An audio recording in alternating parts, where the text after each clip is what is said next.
केवळ 4 भिंती आणि छप्पर म्हणजे घर नसते. ज्या वास्तूत आई नांदते तेथेच खरे घरपण असते.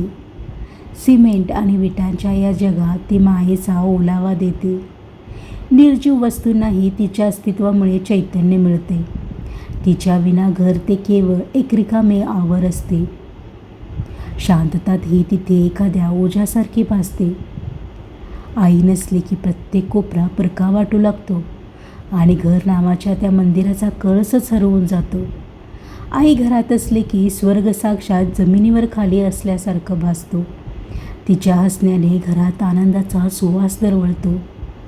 बाहेरच्या जगाचा कितीही थकवा घेऊन घरी आले तरी तिचा चेहरा दिसताच सारा विसर पडतो मनाच्या दारी.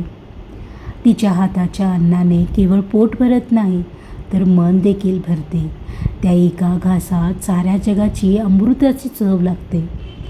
पंचपक्वानेही फिक्की पडतील तिच्या साध्या चटणी भाकरीसमोर, कारण त्यात मिसळलेले असते तिचे निस्वार्थ प्रेम आणि आपुलकी अपाट.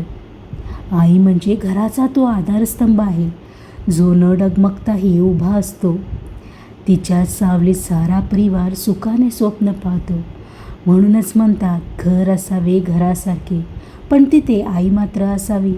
तिच्या मायेची ऊब त्या वास्तूत आयुष्यभर ठसावी. थोडक्यात सांगायचं तर घराला घर बनवणारी शक्ती म्हणजे आई. तिच्या उपस्थितीत घराचे रूपांतर स्वर्गात होते आणि तिच्या हाताच्या अन्नातील प्रेम कोणत्याही सुखापेक्षा मोठे असते.